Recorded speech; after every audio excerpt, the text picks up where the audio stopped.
Yeah, I have an awesome... Bro, what? Are you straight up eating a block of Parmigiano Reggiano?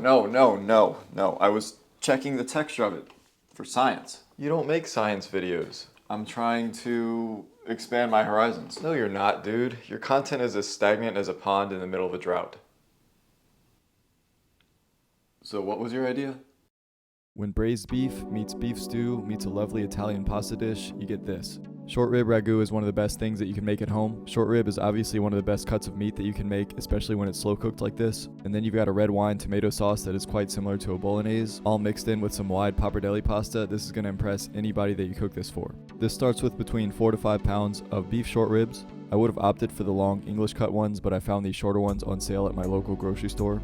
You can trim them up and take the silver skin off here, but I usually do that after I cook them. What I will do though is salt them generously on all sides and also add some ground black pepper. Take them over to my Dutch oven over high heat and I'm going to add some olive oil. And then in batches, I'm just going to sear these on all sides. Super important step when braising meat so that you can get some Maillard reaction and impart some flavor into the dish. Just give it a couple minutes on each side and just make sure nothing is burning, but you're just looking for this golden brown exterior. Just do keep an eye on the pot, especially between batches, because that fond can burn really easily. And if it burns, which you've seen on my channel before, then you've lost that element of the dish. Either way, as soon as all of the short ribs are done searing, we're going to add in our mirepoix. That's just going to be a large yellow onion that I've diced, as well as 3 carrots and 3 ribs of celery. You don't want too big of chunks because this is supposed to blend into a pasta sauce. I'm also pressing 4 to 6 cloves of garlic to be added afterwards. So back to the Dutch oven, we dump in the mirepoix and start to break up the fond on the bottom. A flat wooden spoon is by far the best tool to do this. I hit mine with a pinch of salt as well off camera, and after about 7 minutes of stirring, they'll soften a bit and you should have that fond broken up. I'm going to add my garlic for just about 30 seconds to bloom, and then I'm adding 3 large tablespoons of tomato paste, essential for any braised meat like this. Stir that until it starts adhering to the bottom, and before it burns, we're going to add in some red wine.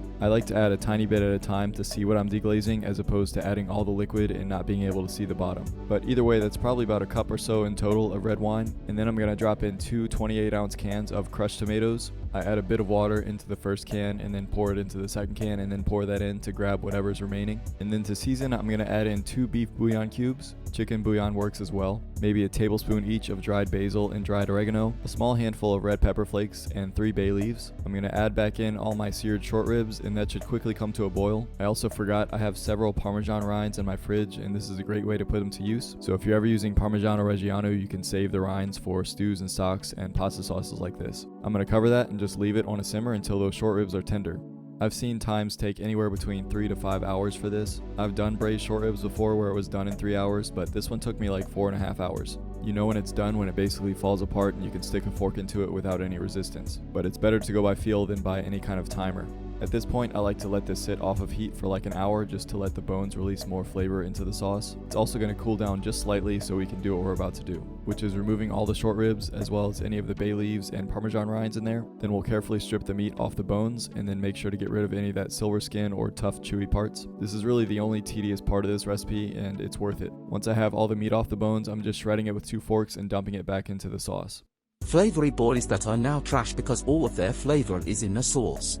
And now you can just season this sauce to taste. I'm adding a good bit more salt and black pepper. Just be prepared to add a good bit of salt because tomatoes need a lot of seasoning. And at this point, it's basically ready to serve if you want to whip up some pasta, but I'm going to go ahead and rest this overnight in the fridge to develop the flavors a bit more. The real reason is because I had plenty of other food plans that day and I couldn't fit this into it. But either way, it's going to come out delicious. So the traditional pasta to use in this dish is pappardelle, or it's like a really wide version of fettuccine, so you could use that instead. The shape wasn't super easy to find, but I did find it at Whole Foods, but I'm just boiling that in some salted water until it's al dente. Meanwhile, if you cool down your sauce overnight, it's time to heat that back up. I would suggest putting it into a saucepan to bring it back to temperature. That way we have a vessel to add in the cooked pasta as well as some of the pasta water. It'll come out tasting a little better that way. Just add enough water until it's the consistency that you like, and then do your best to plate this up. I'm really not very good at this, but taste is the most important thing anyway, right?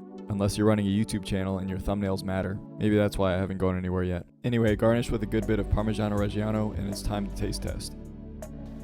Always, unsurprisingly, my favorite part of these videos. I think this is very similar to bolognese sauce, and like the bolognese sauce I make from Adam Ragusia, just a little fancier because instead of the ground meat, we have the short ribs, which are a much nicer cut of meat, but also they come with bones, which impart flavor into this slow cooking sauce. So really nice for date night or a dinner party or something like that, but I'm excited to try this. Cheers.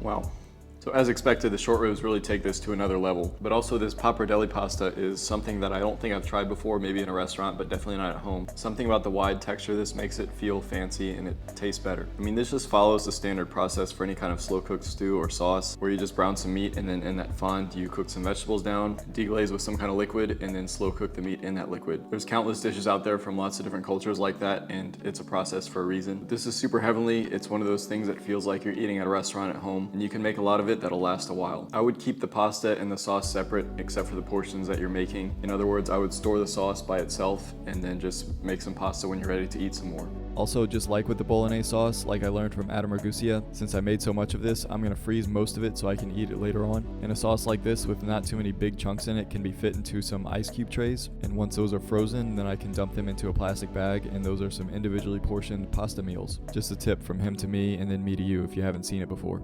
But that's gonna do it for me today. Hopefully you like this recipe. Thank you all for watching. Be blessed, and I'll see you next time. Not fair is how I would best describe this one.